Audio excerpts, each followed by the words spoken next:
वला तुल्कू बिअयदीकुम इला तालुका व अहसिनु इन्नल्लाहा युहिब्बुल मुहसिनीन।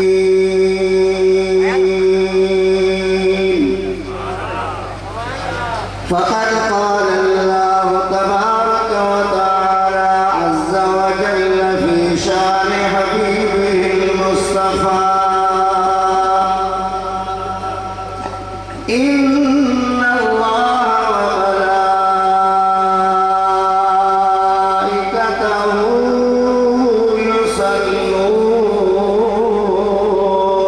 अलन नबी या अय्युहल्लज़ीना आमनू सल्लू अलैहि व सल्लिमू तस्लीमा।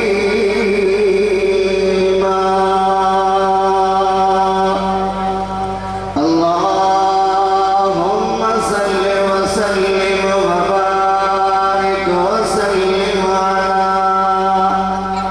सय्यिदिना व शफ़ीअना व नबीना व हबीबिना मुहम्मद व अला आलिहि व अस्हाबिहि व अज़वाजिहि व ज़ुर्रिय्यतिहि व अहलि बैतिहि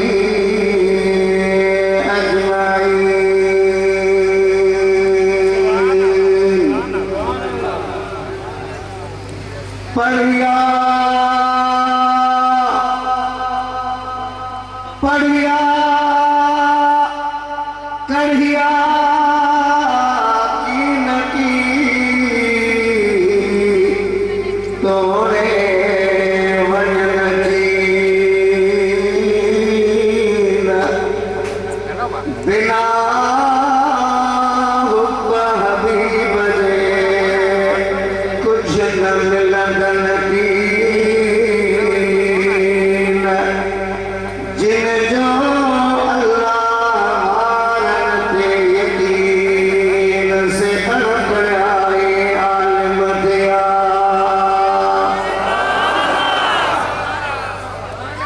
पढ़ो था पढ़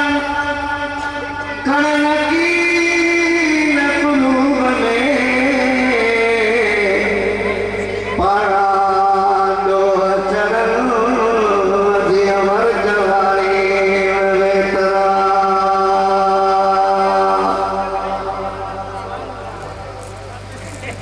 बिरादरान इस्लाम व मुअज़्ज़िज़ीन सामीईन हाज़िरीन नाज़िरीन मुख़ातबीन मुतवज्जिहीन किराम, अल्लाह ताला जल्ल जलालुहु अम्मा नवालुहु अज़्ज़ बुरहानुहु जे पाक ऐं मुक़द्दस कलाम मजीद फ़ुरक़ान हमीद बुरहान रशीद मां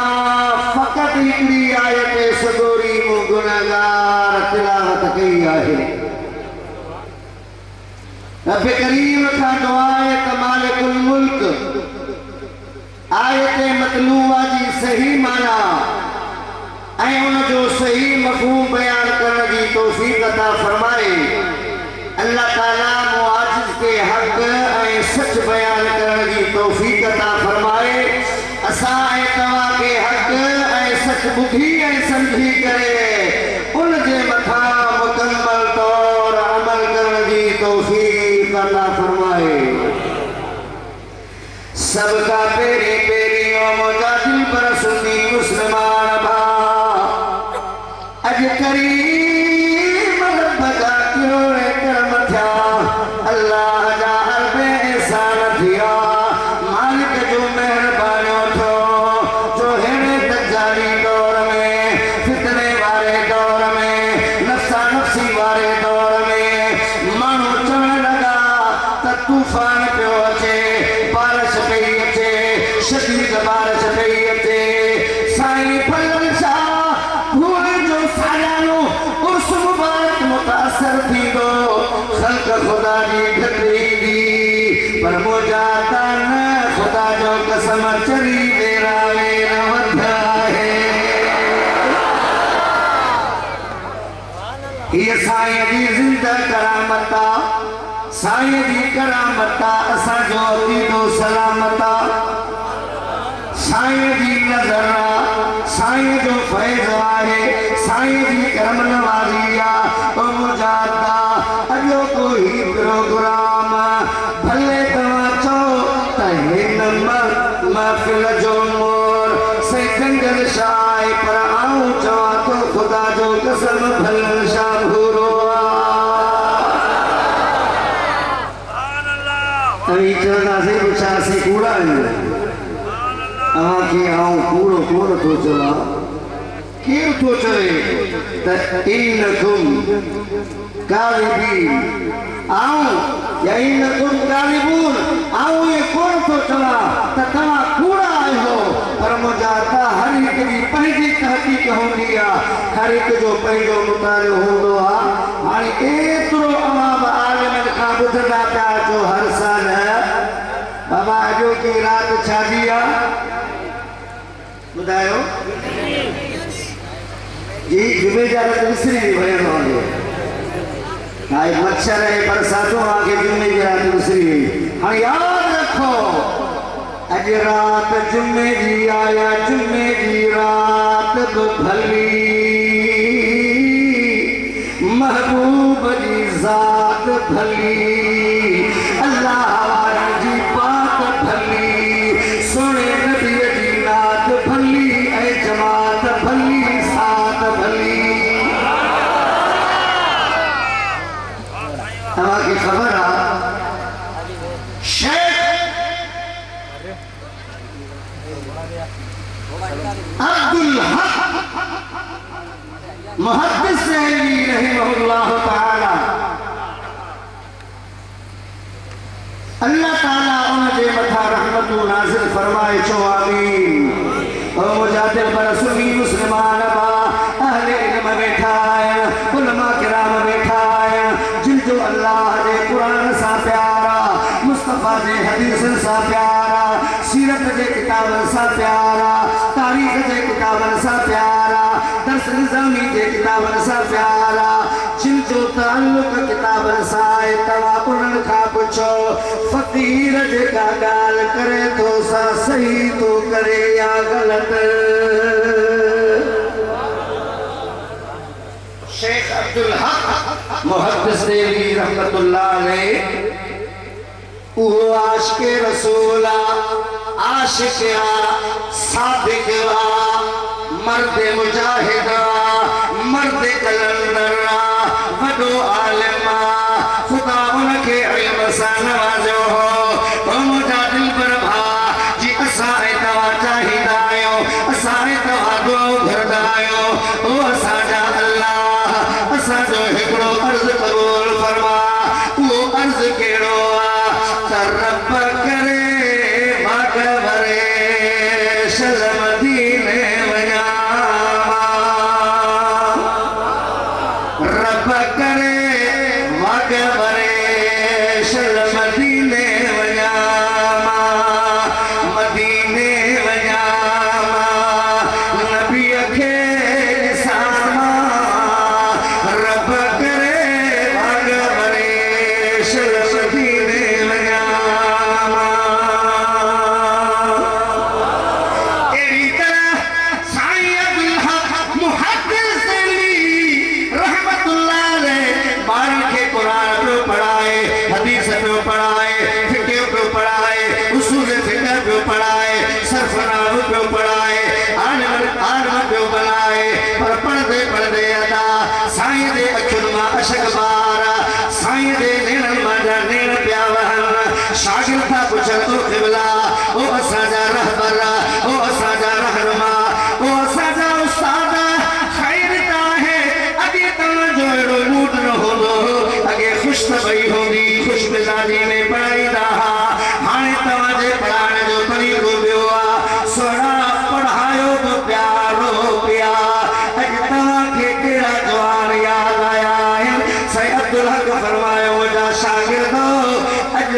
अब्दुल हक के मदीने जो मीर याद पियो थे।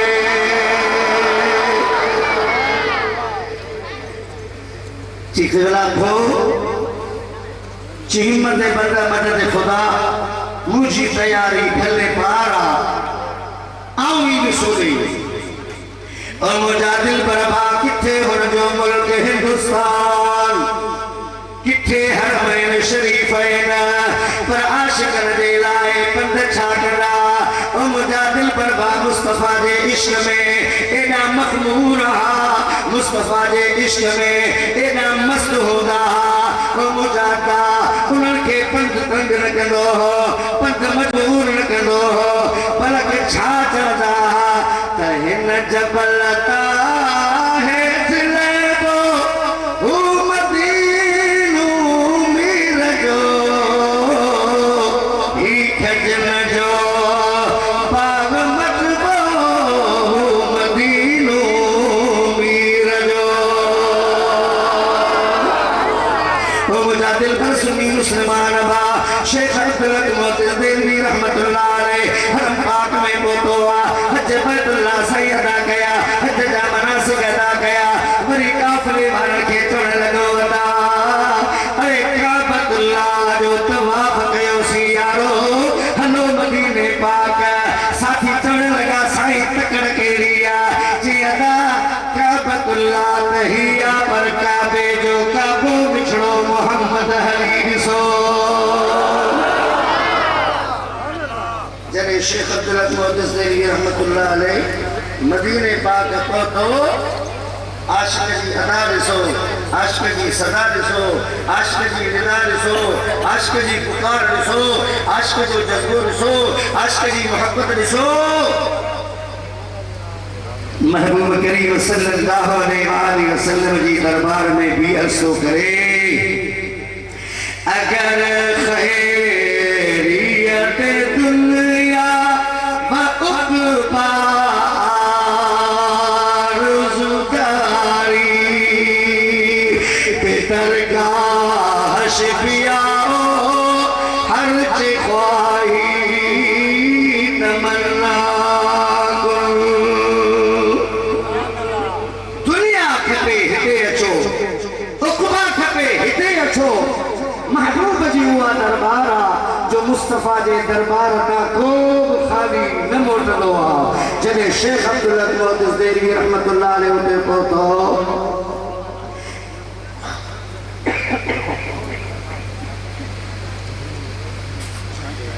महबूब करीम सल्लल्लाहु अलैहि वसल्लम की मस्जिद नबवी में पंचगाना नमाज पांच जमात अदा पियो करे हर नमाज का कोई हथ अदब जा बदी चवे पियो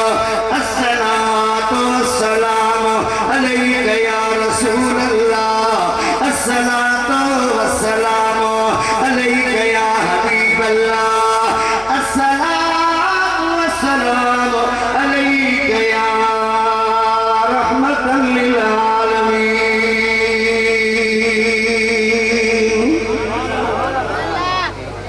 दुरूद व सलाम पे पढ़े चंद दिहाड़ा रहो मदीने पाक में रहो सुभान अल्लाह हिकड़ी रात सुतो पियो आ ख्वाब में असाए तमाम ख़ाबर सदायो गंदा ख़ाबर सदायो खराब ख़ाबर सदायो बेकार ख़ाबर सदायो जैसा सजी नींद हराम थी वेंदी आ नींद ख़राब थी वेंदी आ माहौल ख़राब थी वेंदो आ ओड़े पाड़े वारनि खे उथारे छॾींदा आहियो यार मूं ही ख़राब ख़्वाब ॾिठो आ शिकायत ख़्वाब ॾिठो आ पर वाह अब्दुल हक मोहसिन देलवी रहमतुल्लाह अलैह उन ख़्वाब में मदीने जे मीर बिछड़े मोहम्मद के ॾिठो ऐं की ॻाल्हि नबी करीम सल्लल्लाहु अलैहि वसल्लम फरमायो मर्रानी फिल मनाम फक़द रानी फ़इन्न शैतान ला यतमस्सलु बी हुजूर करीम सल्लल्लाहु अलैहि वसल्लम फरमायो ऐ मुझा सहाबियो दीन जा दीवानो परवानो मस्तानो गुलामो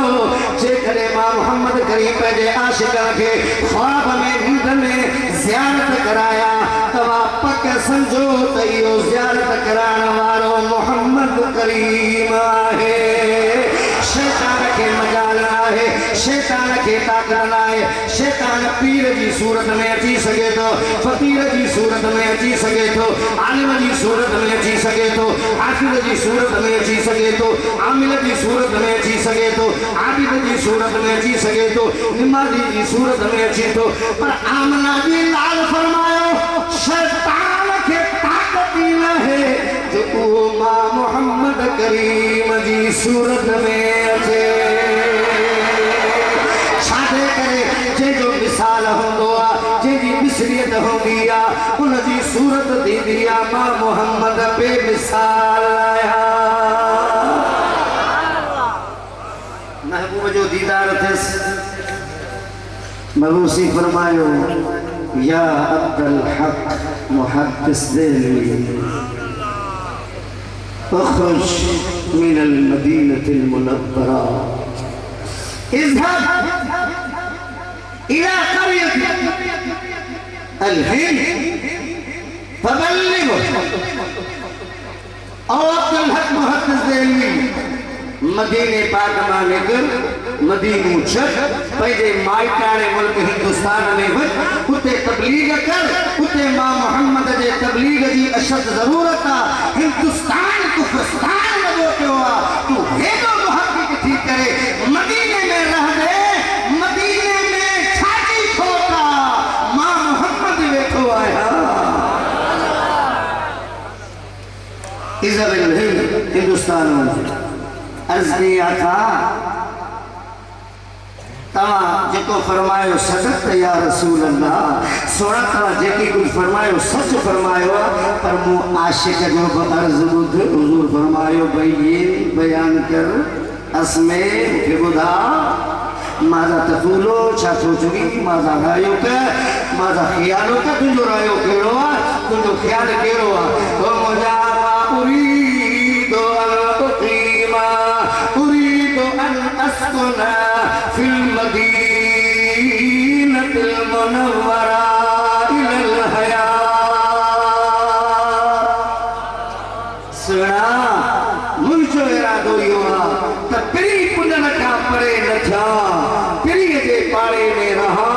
मुस्तफ़ा मदीने पाक में ज़िंदगीअ जा ॾिहाड़ा गुज़ारिया। मुंहिंजो इरादो, मुंहिंजी ख्वाहिश, मुंहिंजी तमन्ना इहा आहे। हुज़ूर फरमायो लिमाज़ा छाजे सबब ओ मुंहिंजा आका हर नमाज़ खां पोइ दुरूद ओ सलाम पढ़ंदो आहियां, तुंहिंजे क़बर मुबारक जी ज़ियारत कंदो आहियां, तुंहिंजो दीदार कंदो आहियां। क़ल्बी क़रार मिलंदो आहे, सुकून मिलंदो आहे। अल्लाह जे हबीब आमना जे लाल फरमायो ओ अब्दुल हक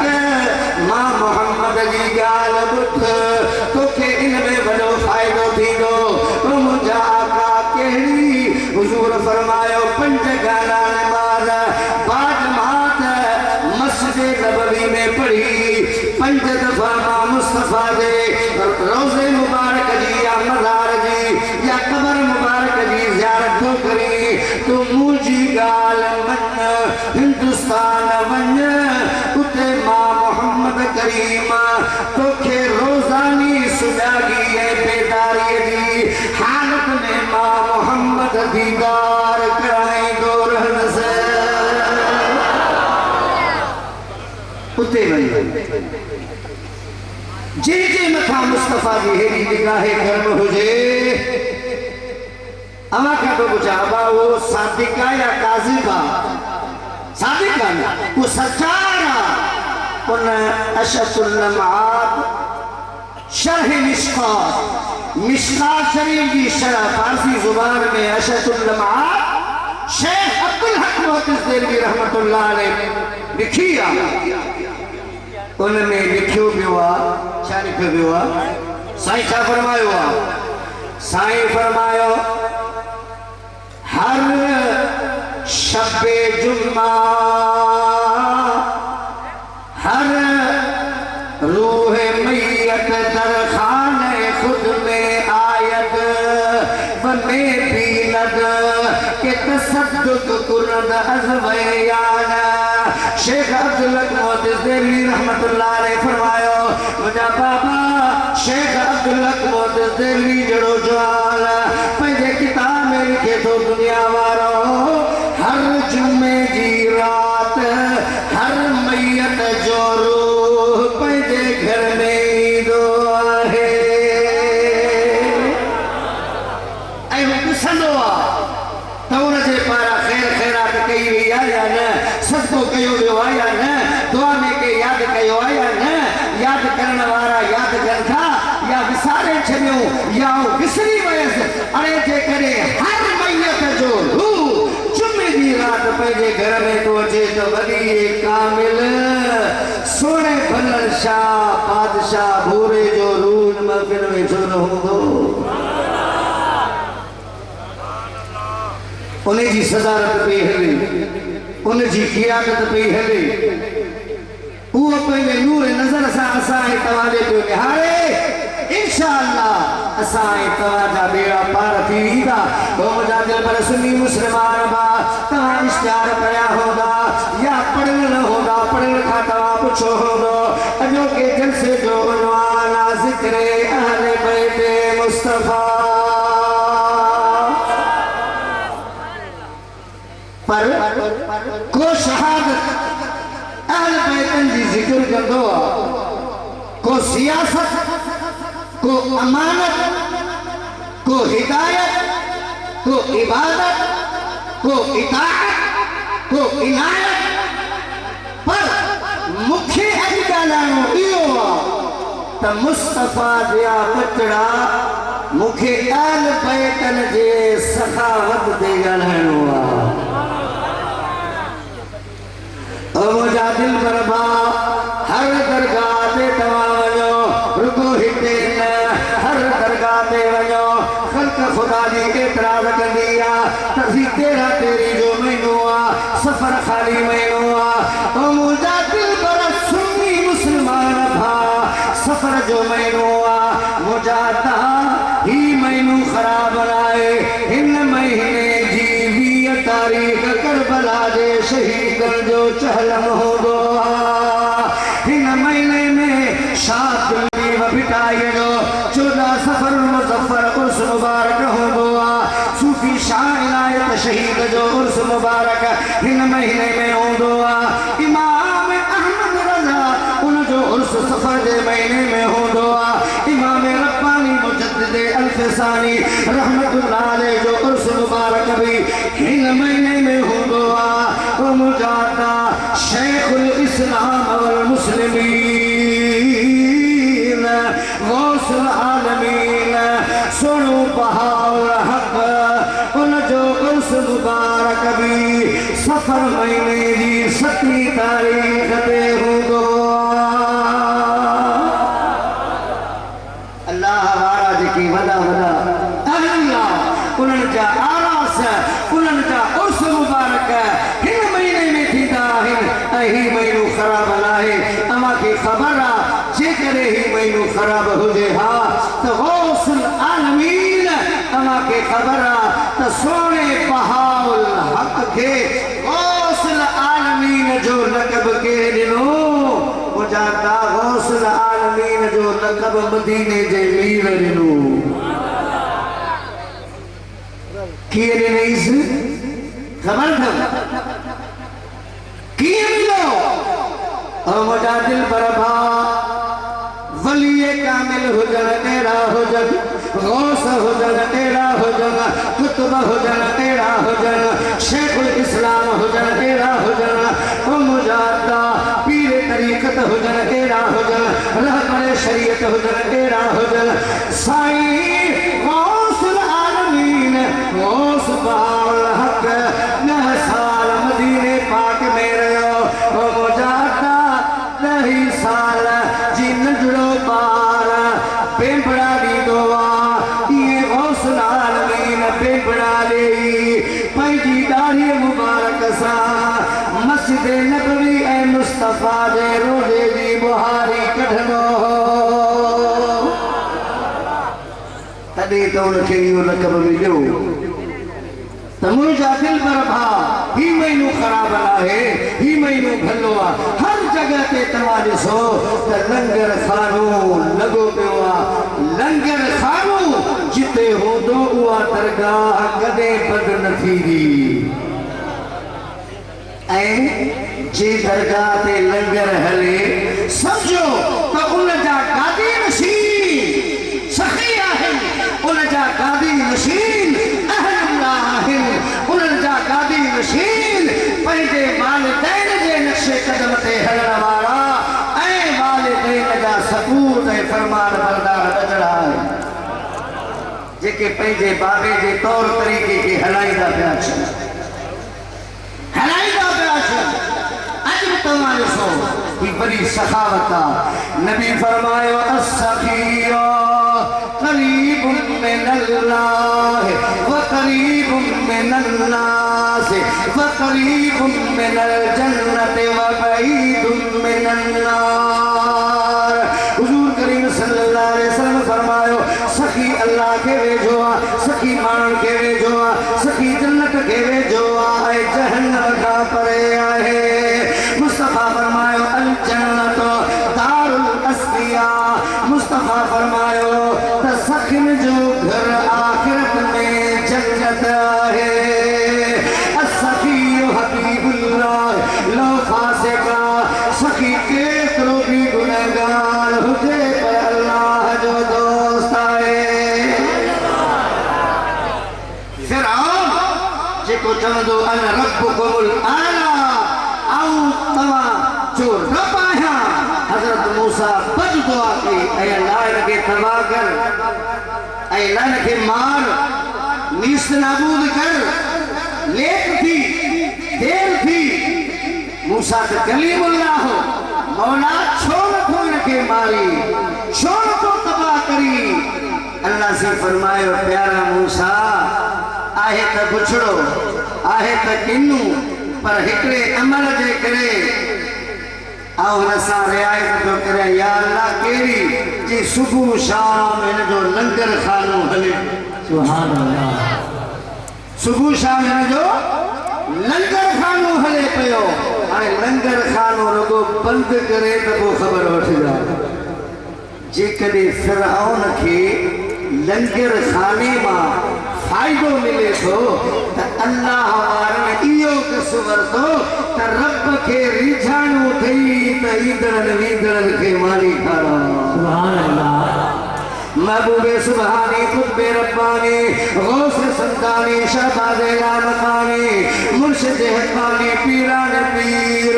दिलबर दस्तगीर गौस आज़म जीलानी रज़ी अल्लाह तआला अन्हु फरमायो ऐ दुनिया वारो मूं अब्दुल कादिर जीलानी हज़ारे किताबन जो मुतालो कयो, मूं हज़ारे किताब पढ़िया, कई मूं पन्ना उथलाया, मूं कई किताबन जो मुतालो कयो, पर मूंखे सभिनी किताबनि वजा हिकिड़ो नुक़्तो मिलियो। उहो नुक़्तो इहो आहे त ओतारा क़ाइमु करिया, ईंदड़नि वींदड़नि खे मानियूं खाराया ऐं लंगर खाना हलाया। साईं रुकनुद्दीन वल आलम नूरी हुजूरी बादशाह आख़िरी वसीयत इहा कई हुई त मुंहिंजे दरबार जो लंगर खानो बंदि न कयो वञे, मुंहिंजे मुजाविर खे तंग न कयो वञे, मुंहिंजी दरबार जे अॻियां जेके कबूतर आहिनि उन्हनि खे अन्न ॾिनो वञे। इहो रुकनुद्दीन वल आलम नूरी हुजूरी हुयो। महबूब जो दीदार थींदो हुयसि, रसूलुल्लाह सां मिलंदो हुयो। ओ मुंहिंजा दिल बर्बाद जेके बि गौस आहिनि, गौस आज़म सईद अब्दुल कादिर जीलानी, उहो जेको सो रमज़ान शरीफ़ जे महीने खां हिकिड़ो ॾींहुं अॻु में ॼाओ आहे, पर हर माण्हू खे ख़बर आहे त अब्दुल कादिर जीलानी रमज़ान शरीफ़ जे महीने में सेरीअ जे टाइम खां वठी इफ़्तारीअ जे टाइम ताईं जीजल मां जो थधि न वठंदो। गौसल जा कमई वरी अचो गौसल आलमीन साईं सोनो बहाउद्दीन रमज़ान शरीफ़ जो महीनो हुयो, 17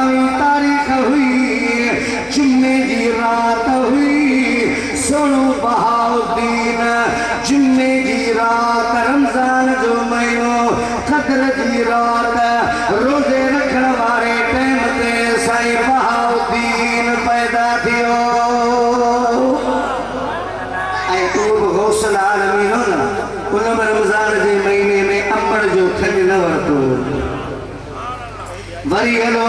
साईं मोहम्मद राशिद रोज़े धनी बादशाह रहमतुल्लाह अलैह उन बजी नमाज और रमजान जे महीने में खजल वरतो मुजादा ये जमद जामा उन्हनि खे ख़बर ही रमजान शरीफ जो महीनो इज्जत अज़मत ऐं फज़ीलत वारो महीनो आहे। अल्लाह ताला जी हिन महीने में इबादत कजे मुंहिंजा दिल पर सुन्नी मुस्लमान भाउ वाके ख़र्च करण ॾाढो ॾुखियो हूंदो आहे पर हेड़नि दरगाहनि खे हेड़नि दरबारनि खे हलाइण वारा इहे दरबार जा मालिक बि आहिनि ऐं गादी नशीन बि आहिनि। कसम खणी थो चवां जेको पंहिंजे भॼननि जे तरीक़े ते हले दरगाह ते रहे ऐं दरगाह ते मुस्तफ़ा जे दीन जो कमु हलंदो रहे अल्लाह जो कसम कॾहिं बि ॾुखियो ॾींहुं न ॾिसंदो। मुजादा जेकॾहिं आओ तव्हांखे हिकिड़ी ॻाल्हि ॿुधायां अचरज में बि पइजी वेंदा अल्लाह जी ज़ात ते जिन जो भरोसो हूंदो आहे ॾिसो अल्लाह उन्हनि जी मदद कीअं कंदो आहे। ईद जो ॾिहाड़ो आहे महबूब करीम सल्लल्लाहु अलैहि वसल्लम फरमायो ओ आयशा जी लब्बैक या रसूल अल्लाह अल्लाह जे हबीब फरमायो आयशा अॼु ईद जो ॾिहाड़ो आहे कपड़ा तैयार कर महबूब कपड़ा विधा हुजूर करीम फरमायो आयशा मां मोहम्मद ईदगाह जे तरफ़ वञा थो ईद नमाज़ पढ़ण जे लाइ तॾहिं अम्मा आयशा अर्ज़ कयो ऐ अल्लाह जा रसूल भले ख़ैर जा तव्हां ईद नमाज़ पढ़ण वञो पर घर जे भातियुनि जी बि ख़बर चार रहो हुजूर फरमायो ख़ैर आहे तॾहिं अम्मा आयशा फरमायो ऐ अल्लाह जा रसूल छा तव्हांजो शान छा तव्हांजो हवेलियो छा तव्हांजो मक़ाम छा तव्हांजो मर्तबो इमामुल अंबिया लॻा पिया आहियो सरताजुल अंबिया लॻा पिया आहियो सैयदुल अंबिया लॻा पिया आहियो जन्नत जा वारिस लॻा पिया आहियो हबीबे ख़ुदा लॻा पिया आहियो महबूबे ख़ुदा लॻा पिया आहियो रहमतल लिल आलमीन लॻा पिया आहियो ख़ातमुन नबीयीन लॻा पिया आहियो यतीमन जा यार अनिल जा आधार ज़ईफ़न जा कामिल गरीबन जा गमख़ार लॻा पिया आहियो ऐ अल्लाह जा रसूल अॼु घर में एतिरो बि सामान आहे जो असीं ईद जी तयारी करियो। असां जहिड़ो माण्हू हुजे न मथो फाड़े दाहूं करे रड़ियूं करे ॿिए जे दर ते वञी हथ टंगे यार ईद जो सामान वठी ॾे पर मुंहिंजा जॾहिं अम्मा आयशा इहा ॻाल्हि कई हुजूर फरमायो अल्हम्दुलिल्लाह हुजूर मुड़ गया पाण फरमायो आयशा अॼु मां मोहम्मद जी ग़रीबी फ़क़ीरी पंहिंजे कमाल ते पहुची आहे। हर माण्हू जे घर में ईद जो सामान ऐं जे हथ में मिठाई फरमायो त जोड़े जोड़ जहान जी जॾहिं जोड़ी आई खामद ख़ास ख़ल्क़े मोहम्मद मुकाई कलमू ते करीम ते चिटो जायाई अन मौलाक व अंत महबूबी ये उताई वो दिखी गिनाई बई सरायो सैयद चले सैयद रहे सैयद कोने पर हाणे लफ़्ज़ कहिड़ो मुरवज थी वियो सभु को चए थो सैयद सैयद सैयद सैयद सैयद को सर्फ जो होशियारु उस्ताद हुजे नहव जो होशियारु उस्ताद हुजे को शेखुल हदीस हुजे को वॾो माहिर हुजे उहो ठहियो उन खां बि तव्हां न पुछो क़ुरान में तव्हां ॾिसिजो सैयदम व हसूरम व नबिय्यम मिन सालिहीन सैयद आलतल बाब पर दुरूद पढ़ी ॾिसो अल्लाहुम्मा सल्ली अला सैयदिना याद ज़बर ना है याद ज़ेर सही अखरा सैयद पर मुरवज थी वियो सैयद हर कंहिंजी मर्ज़ी आहे को सही पढ़े या ग़लति पढ़े अखर अरबी जो एराब हेरे होड़े थी वियो माना फिरी वेंदी इन जे करे मूं सैयद लफ्ज़ पढ़ियो आहे इखी ॾिनाई ॿई सरायूं सैयद चवे हाणे मुस्तफ़ा खे त अल्लाह ॿई जहान ॾेई छॾिया पोइ बि हुज़ूर सही फरमायो आयशा घबराए न मुंहिंजो अल्लाह ते भरोसो आहे वञा थो नमाज़ पढ़ाइण जे लाइ मुंहिंजे घर जी संभाल मुंहिंजो अल्लाह कंदो अल्लाह अल्लाह थोड़ी देर थी हिकिड़ो उठ आयो उन उठ जे मथां 60 गोरा उठ 60 उठ आया जेके अन्न सां भरियल हुया उठ आया जेके गेह सां भरियल हुया वरी 10 उठ ॿिया आया जेके माखीअ सां भरियल हुया 100 बकरियूं ॿियूं हुयूं 500 दीनार रोकड़ा हुया इहो सारो सामान मोहम्मद करीम जे घर हलियो हुयो पाण ईद नमाज़ पढ़ाए कतार लॻी पई आहे गरीब यतीम मिस्कीन माल पिया वठन छो जो अम्मा आयशा इहा ॻाल्हि कई या रसूल अल्लाह आउं नासबरी कोन थी करिया नाशुक्री कोन थी करिया हे पाड़े जा माण्हू हिरंदा आहिनि हर ईद ते पाण वटि ईंदा आहिनि ईद खाईंदा आहिनि पोइ ईद जो कचो सीधो सामान वठंदा आहिनि अॼु त पंहिंजे घर में कुझु बि कोन्हे हथे खाली मोटी ईंदा छा सोचींदा छा सम्झंदा अरे मोहम्मद करीम जे घर में त कुझु कोन्हे सोना इहो तुंहिंजे शान जे ख़िलाफ़ आहे इन जे करे आउं परेशान आहियां हुज़ूर परेशान छो थी परेशान खे लाइण वारो मुंहिंजो अल्लाह आहे जेको हर शइ जे मथां क़ादिर आहे कतारूं लॻियूं पियूं सामान विराइजी रहियो हो त हुज़ूर सही फरमायो आयशा जी लबैक या रसूल अल्लाह जी भला ही सामान के मोकिलियो आहे अम्मा आयशा फरमायो या रसूल अल्लाह तुझे गुलाम तुझे नाठी हजरत उस्मान गनी रज़ी अल्लाह ताला अन्हु इहो सामान मोकिलियो आहे हुज़ूर से दुआ घुरी अल्लाहुम्मा यस्सिरिल हिसाब ले उस्मान ऐ मुझा अल्लाह जने क़यामत जो ॾियारो थे त हजरत उस्मान जो हिसाब आसान कजा महबूब से दुआ घुरी थोड़ी देर थी हजरत जिब्रील आयो मुस्तफा के मुबारक दे पियो मुस्तफा के चए पियो ऐ अल्लाह दा हबीब हजरत उस्मान केॾो एहसान कयो हजरत उस्मान केॾो थोरो कयो हजरत उस्मान एॾी सखावत कई ऐ मुंहिंजा आका मिठड़ा मोहम्मद करीम तो त इहा दुआ घुरी पर रब मूं जिब्रील खे चयो जिब्रील मुझे महबूब मोहम्मद करीम के चो तो त उस्मान जे हिसाब जी आसानी जी दुआ घुरी पर मूं रब के उस्मान जो अमल एतिरो वणियो जो जॾहिं क़यामत जो ॾिहाड़ो थींदो अबू बकर खां हिसाब वरितो ईंदो उमर खां हिसाब वरितो ईंदो अलीअ खां हिसाब वरितो ईंदो उस्मान सां हिसाब न किताब गौर जो मक़ाम आहे मुंहिंजो दिल बरबा उलमा ॾिठा आहिनि जंग तबूक सन 9 हिजरी में लगी अहिड़े टाइम ते लगी सख्त गर्मी हुई फसल पकल डाटा तिखा पे करायूं अॼु सुभाणे लाबारो पवे हींअर सारियूं तयार लॻियूं पियूं आहिनि पर अलाह जी कुदरत अञा ख़ैरनि जो मींहुं जेको आहे हिकिड़े पासे कोन थो थिए माण्हू परेशान आहिनि इंशा अल्लाह अॼु हिन दरबार ते भलन शाह भूरे जी दरबार में असीं दुआ था घुरूं ऐं अल्लाह सुभाणे खां मौसम साफ़ थी वञे ज़ोर सां चओ आमीन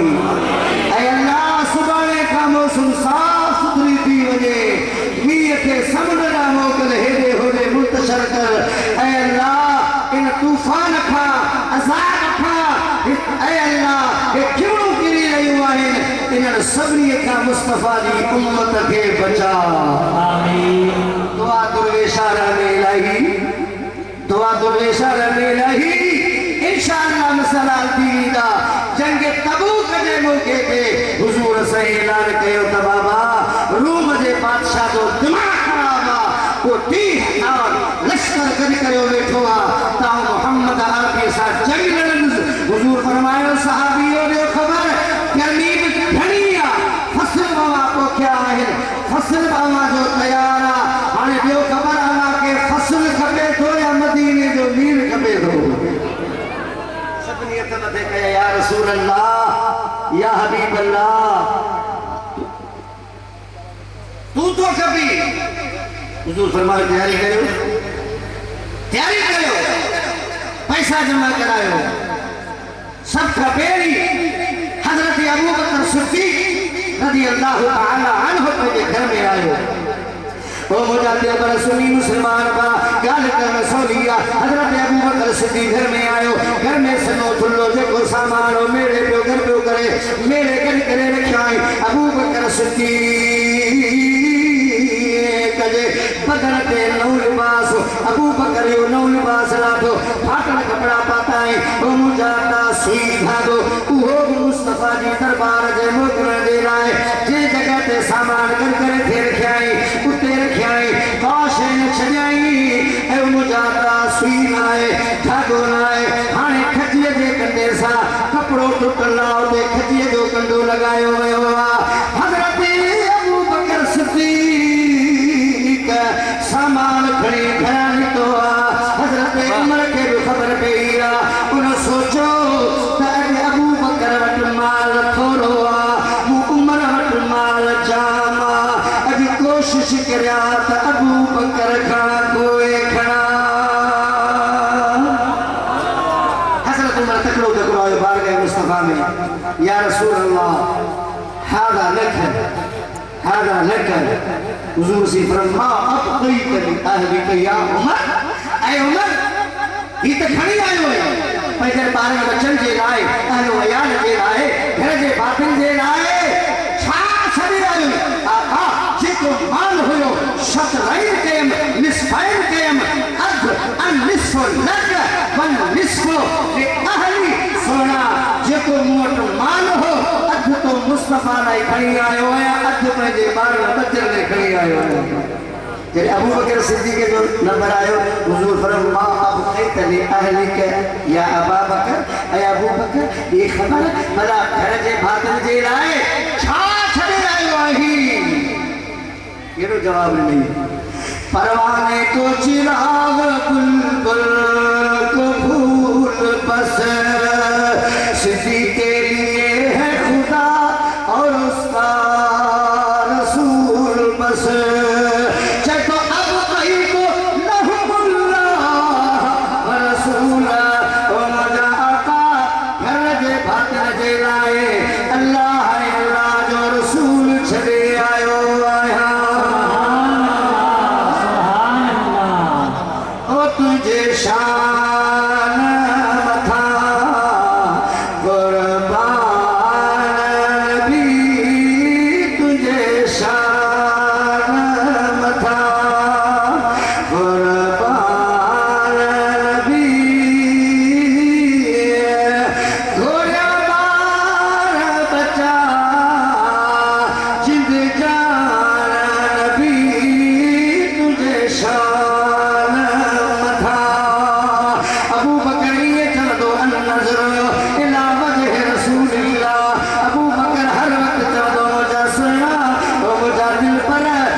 जंग तबूक में जिहाद ने खुदा का रखो दिया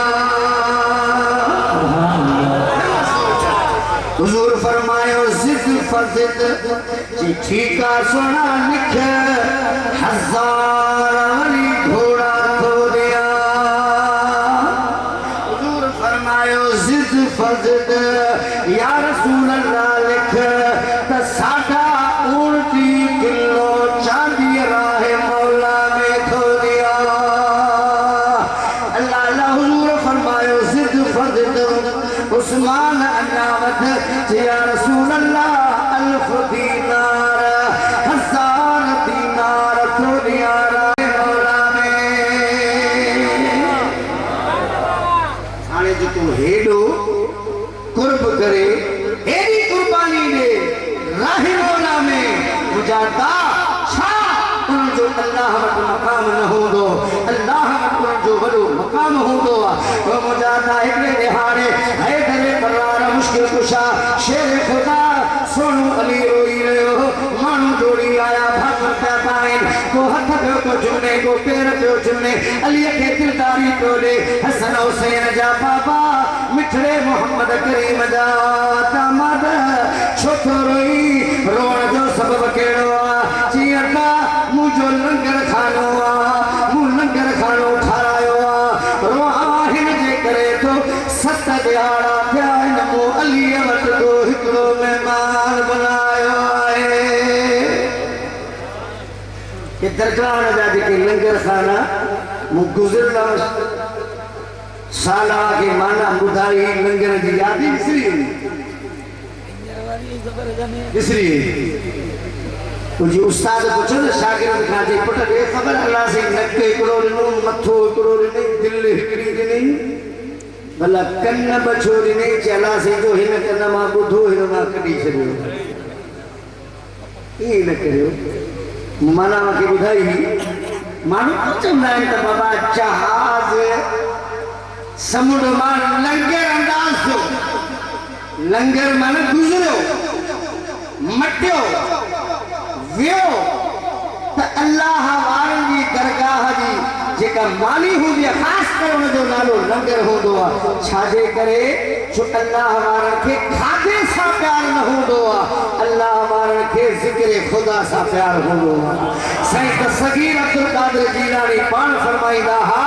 त असा जी ग़िज़ा अल्लाह जो जिक्र साईं अब्दुल रहीम गिरोड़ी रोजानी अधमानी कणकनी खाईंदो पर हफ्ते ते वरी जुलाब वठी हुआ बार कढी छॾींदो ऐं फरमाईंदो हो अब्दुल रहीम गिरोड़ी तोखे अधमानी जी ज़रूरत नाहे पर हिन जे करे खाधो जो या मानी खाण मदीने जे मीर जी सुन्नत आहे। लंगर माना गुज़ारो गुज़र थी वञे वक्त टड़ी वञे वक्त मटे वञे इए न तो सफ़ा खाई अहमद राजे जे पादन जड़ा पर कदे कदे वरी इए भी थींदो आहे मुंहिंजा दिल पर बा साईं रुकनुद्दीन वल आलम नूरी हुजूरी जो हिकिड़ो मुरीद प्यारो हुयो लाड़ी हुयो लाड़ी लाड़ में रहण वारो हूंदो आहे लाड़ जे माण्हू में मोहब्बत ऐं प्यार हूंदो आहे लाड़ जे माण्हू में लाड़ो हूंदो आहे मुजादा इन हिसाब जे करे साईं मोहम्मद राशिद रोज़े घणी बादशाह रहमतुल्लाह अलैह जा वॾे में वॾा खलीफ़ा लाड़ जा हुया। मामूद फ़कीर ॾिस सारंग फ़कीर ॾिस सभु लाड़ जा हा ऐं लाड़ वारनि सां मोहब्बत ही ऐं दावा सां थो चवां किताब पढ़ी ॾिसो शेखुल इस्लाम वल मुस्लिमीन गौसुल आलमीन गौस बहाउल हक़ गौस बहाउल दीन खे बि मोहब्बत पंहिंजे उन्हनि ख़लीफ़नि सां हुई जेके लाड़ में रहंदा पुत्र में न जेके लाड़ में रहंदा उन्हनि सां त साईं रुकनुद्दीन वल आलम नूरी हुजूरी जो मुरीद हुयो साईं खे जेके बला हाणे मुल्तान कई मूं भेजिया मुल्तान जो मूं काफ़ी ज़ियारतूं कयूं आहिनि कि भला मारो दर दर हक़ मन दुआ बकुन ताकि मन रहम तरफ़ हरमैन शरीफ़ैन सआदत हज बैतुल्लाह अदा कुलन रोज़ा रसूलुल्लाह ज़ियारत कुलन इजाज़त बदे कि भला मारो कर दुआ भी कर आए जल्दी जल्दी वञा मके मदीने में बैतुल्लाह जो हज भी अदा कया मुस्तफा जो दीदार भी करे अचा सोनो रुकुनुद्दीन वल आलम नूरी हुजूरी तो हो उन फरमायो बाबा बेरो वन अल्लाह ताला तुझी मदद कंदो कुछ पैसा साईं ॾिनस जॾहिं आयो मके मदीने में महंगाई हुई पैसे की वैल्यू न हुई चंद ॾींहंनि में उन मुल्तानी फकीर गौसिया जमात जो जेको मुरीद हुयो उन जा ॾोकड़ फुटी विया मानी थोरी मिली फकीर कमज़ोर थी वियो पाण चवंदा आहिनि न माना जी ख़बर कोन्हे चइसी ऐं तूं चवंदा आहियो अशहदु अन्न मुहम्मद रसूलुल्लाह अन्न खां सवाइ ईमान कोन्हे अड़े चया उहा अन्न जी त माना ॿी आहे अभी हर बार बंद करे बैठा अन्न जी माना बेशक इन माना बेशक तवा उन्हें ज्ञान करे बैठा आयो अब अन्न खा सवाइ ईमान कोने केड़े किताब लिखियो बुधायो त सही ई चवा तो जेको पेट खाली हुंदो ईमान उने में हुंदो ईमान उने में हुंदो जे में यो माल न हुंदो इयो गन किचरो न हुंदो मुजादा भला पाण रोज़ो खोली नहीं तो रोज़ो सची बुधाया पकोड़ा हिकड़े पासे गाठा हिकड़े पासे फ्रूट हिकड़े पासे शरबत हिकड़े पासे बाग में देरा वो प्या नजरों घुमायूं त मौजन अल्लाह अकबर करे त बिरयानी का शुरू करे मानी का शुरू करे शरबत का शुरू करे अब आहे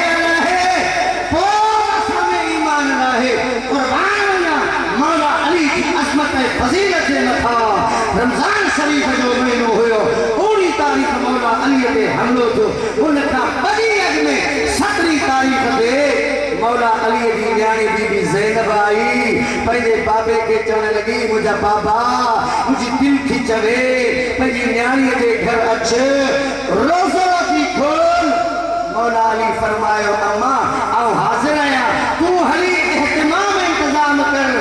रोजे जी इफ्तारी जो इंतजाम कर तू जो बाबो अली इंदो इन टाइम ते अची रोज़ो खोलींदो हाणे बीबी ज़ैनब छा कयो छाजो फ्रूट छाजो शरबतो बाजर जी मानी प्यालो खीर जो नंढड़ो हिकिड़ो कोपड़ो हो उनमें नमक हुयो लूण दस्तरखाने ते पियो मौला अली आयो अची वेठो न्याणी घर में वेठी आ इंतजार त बाग के रोज़ो खोलियो हाणे मौला अली जदे ताम वेठो अली जे थिका लुक गिरी गया मुझी प्यारी न्याणी ज़ैनब जी मुदा बाबा अम्मा ही तो छा कयो तोखे खबर ना है त तुझे बाबे अली सारी जिंदगी में कदे भी करे टाइम ते पर काम न खादा है तो हे काम छो रखा है अरे काम केड़ा हिकड़ो तो लूण हुयो तो खीर हुयो केड़ा काम हुया अली फरमायो अम्मा हिकड़ो काम खणी वन न्याणी हुई उनके एहसास थियो कि लूण खणी वञा बाबो मुंहिंजो खीर सां रोज़ो खोले मौला अली फरमायो अम्मा खीर खणी वन तुंहिंजो बाबो अली नमक सां लूण रोज़ो खोलींदो ग़िज़ा जेकी इहा हुई पर ताकत केड़ी हुयसि हुक्म करता था दरिया हमको तो दरिया भी रास्ता छोड़ देता था ताकत केड़ी हुयसि खैबर जो किलो फतह करे देखारे तमुजा दा वक्त जी किल्लत वक्त मुख्तसर के जो वक्त विनाइबो न अमानत में ख़यानत जे मुकर्रर के जेको टाइम मिले उन दायरे में रहे वडो उनवाना टाइम जी किल्लत मुझे चवण जो मकसद इहो आहे त जिथे जिथे दरगाहूं आहिनि खानकाहूं आहिनि उते जा सज्जादा नशीन गादी नशीन उन्हनि खे घुर्जे पंहिंजे दरगाहनि ते दीनी मदरसा कायम कनि पंहिंजनि दरगाहनि ते दीनी मदरसा कायम कनि जिते 24 कलाक क़ुरान ऐं हदीस जी तवार हुजे ऐं में असांजो फ़ाइदो न आहे गादी नशीन जो भी फ़ाइदो आहे वॾनि खे क़यामत जे ॾिहाड़े ईअं मोह ॾेखारींदा सच्चादा नशीननि ते फर्ज़ आहे त असांजा वॾड़ा उन्हनि जो मामूल छा हो उन्हनि जो दस्तूर छा हो उन्हनि जो तरीक़ो छा हो उन्हनि ज़िंदगी कीअं गुज़ारी पोइ फर्ज़ त वॾनि जे नक्शे क़दम ते हली दुनिया वारनि खे ॿुधाई त असांजा वॾा हीअं कंदा हुआ ऐं असां वॾनि जे उन तरीक़े खे वठी हलूं पिया ऐं हलंदा रहंदासीं ऐं इहो अमल जारी ऐं सारी रहंदो। रब करीम खां दुआ आहे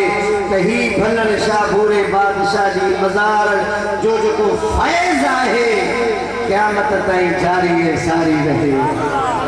अल्लाह से सही चंगल शाह की उम्र दराज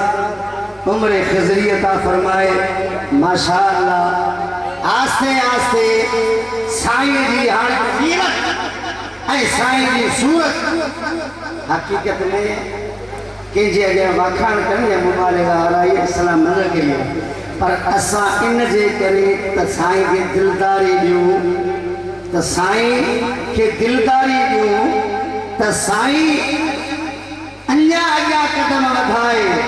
जी ॾाढ़ी मुबारक साईं जी अञा नंढी आहे। असीं चऊं था जी क़िबला साईं साईं एजाज़ अली शाह जी ॾाढ़ी मुबारक पूरी सुन्नत आहे। इंशाअल्लाह हाणे साईं चंगल शाह शुरुआत कई आहे। मुंहिंजी दिलि चवे थी साल दिन में इन सोने सैयद जी सीरत ऐं सूरत मुहम्मदी होगी, सीरत सूरती मुहम्मदी होगी, वज़ाकता मुहम्मदी होगी। मुत्तक़ी ऐं परहेज़गार थींदा, नेकोकार थींदा, तहज्जुद गुज़ार थींदा, ज़िक्र फ़िक्र वारा थींदा, मुरीदनि खे ज़िक्र जी लोली सेखारींदा, मुरीदनि खे चवंदा मुस्तफ़ा जे शरीयत जी पासदारी करियो, मुस्तफ़ा जे सुन्नत ते अमल करियो ऐं इंशाअल्लाह जेकॾहिं गादी नशीन मुड़स थिया, गादी नशीन जेकॾहिं पंहिंजनि मुरीदनि ते निगाह कंदा त इंशाअल्लाह ही फैज़ जो सिलसिलो हलंदो रहंदो, वधंदो रहंदो ऐं इंशाअल्लाह सभई दरगाहूं पुररौनक थी वेंदियूं ऐं सभिनी दरगाहनि जे मथां अल्लाह जूं रहमतूं ऐं बरकतूं थींदियूं ऐं कंहिं मुखालिफ़ खे अमर खणण जी इजाज़त न हूंदी। को दुश्मनी न चवंदो फलाणी दरगाह ते हीअं पियो थिए, फलाणी दरगाह ते हीअं पियो थिए। हर दरगाह जे अॻियां दीनी मदरसो हुजे, ॿार क़ुरान जा हाफ़िज़ ऐं कारी थीन, ॿार आलिम दीन थीन त इंशाअल्लाह दरगाह खे चार चंड लॻी वेंदा, गादी नशीन खे चार चंड लॻी वेंदा, सिलसिलो फैज़ जो वधंदो वेंदो, मुस्तफ़ा जी शरीयत वधंदी वेंदी, दीन जी तबलीग वधंदी वेंदी ऐं मुखालिफ़नि खे असां चुप कराए सघंदासीं। मुखालिफ़ो चुप। व आख़िरु दावाना अनिल हम्दुलिल्लाहि रब्बिल आलमीन।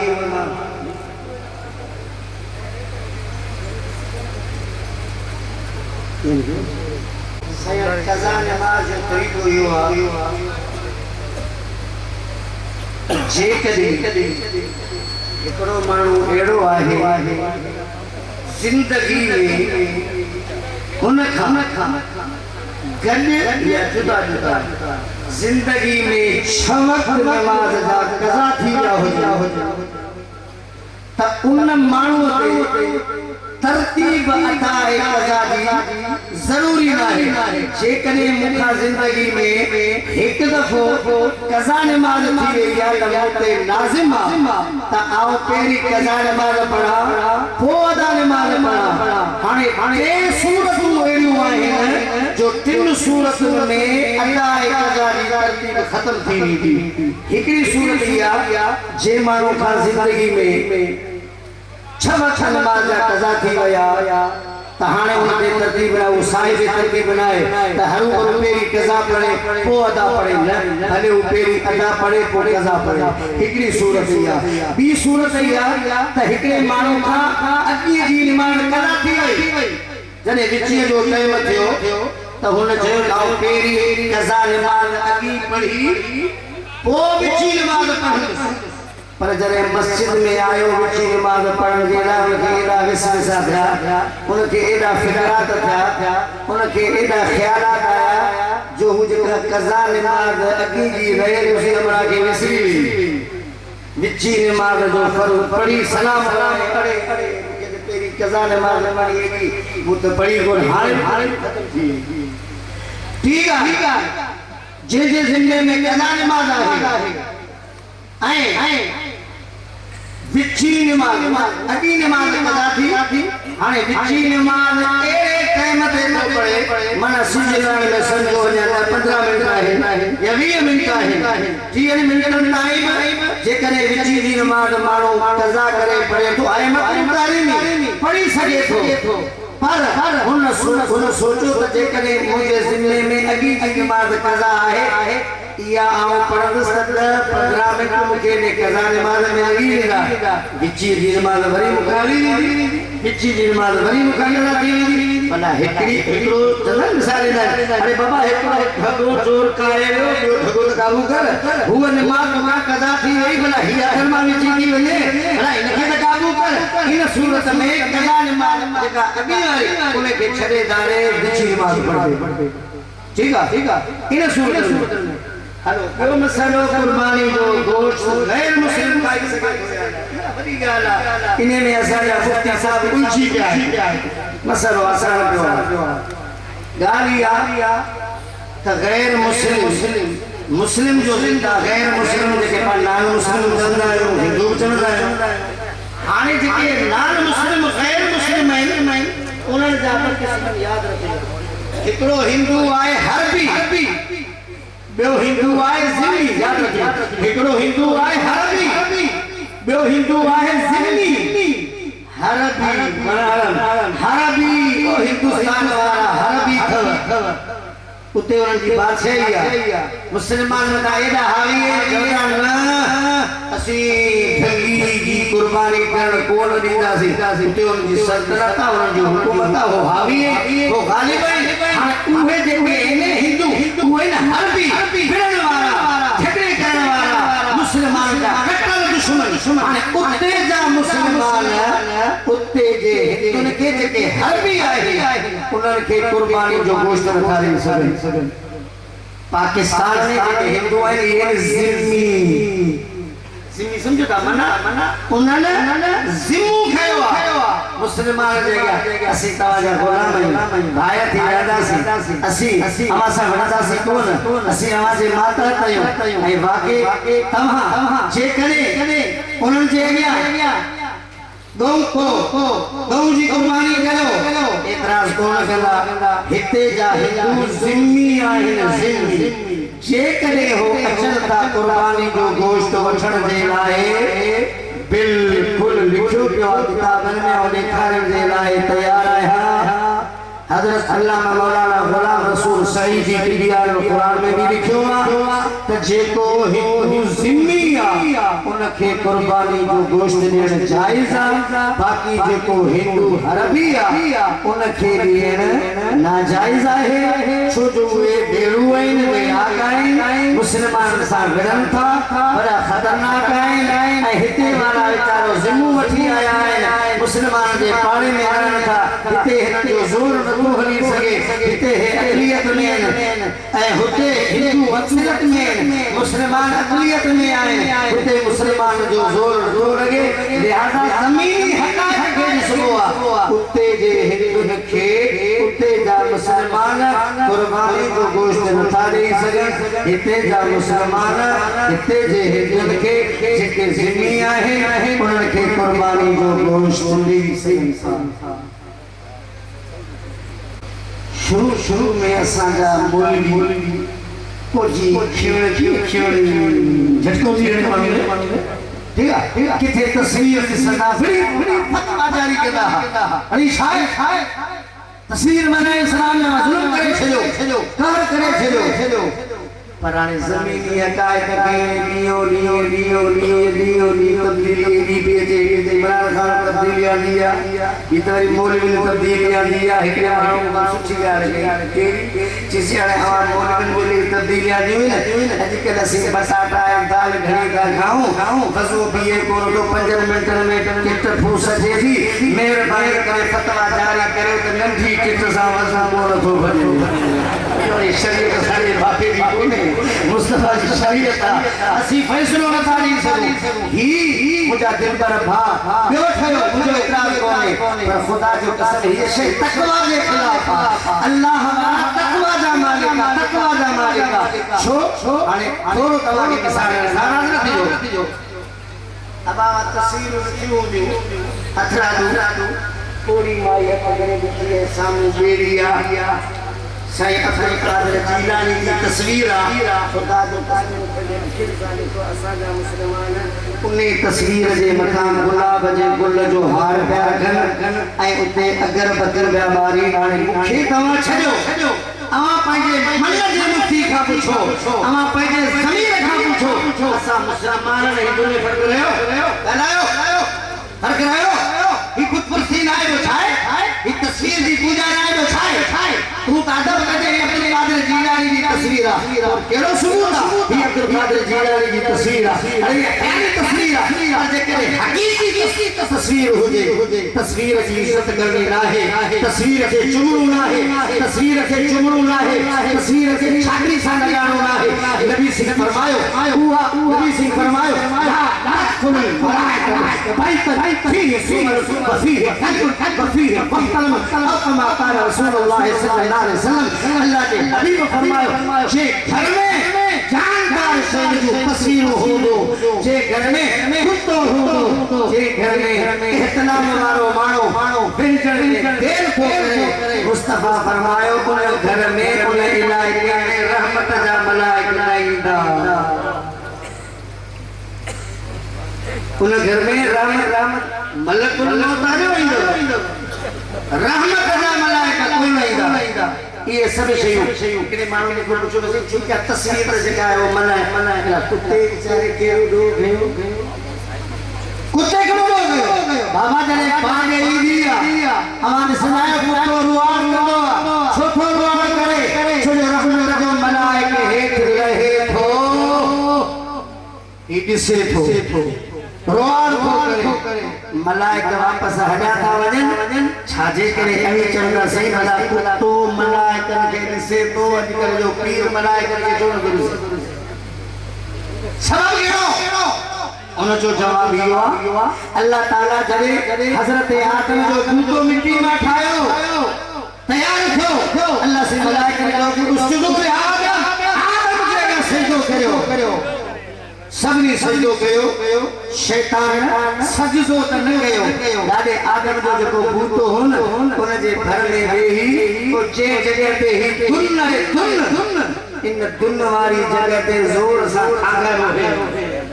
दुन वाली जगह पे थुक ही खागा होते चलो अल्लाह हुकुम कयो त इया मिट्टी खणो हिकड़ी त मिट्टी वरी निभागे शैतान वरी थुक इन में हरिया ओ इने मिट्टी जेका थुक वाली मिल हुई अल्लाह हुकुम कयो त इन मा कुत्ते के पैदा कर कुत्तो इन मा पैदा जोआ इन जे करे इयो मलाइका से तो मलाइका का वरी नफरत तो करे जो अल कल्बो नजसन कुत्तो जेको सो पलीत आहे वधी कदा हर के है मर्जी मुजो को एतराज कोने पर मुजादा आगे त सियासी जलसन में तस्वीर होंदी हुयो पर मुजादा बनायो तस्वीर मा फायदो केड़ो हकीकत में महबूब मिठड़े मोहम्मद करीम जो मिलाद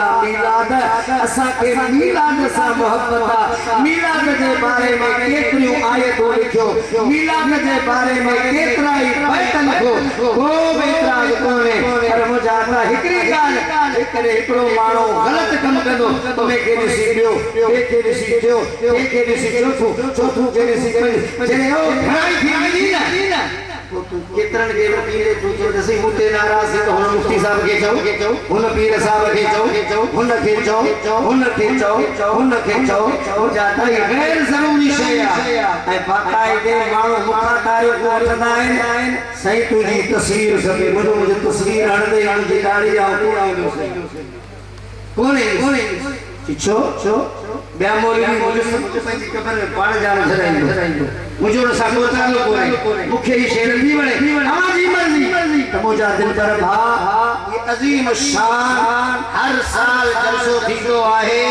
ऐं हिन साल से बिल्कुल रहमतुल्लाह अलैहि ते साल मिलादुन नबी सल्लल्लाहु अलैहि वसल्लम जो सालियानो जलसो मुबारक थी रहियो आहे 2 अक्टूबर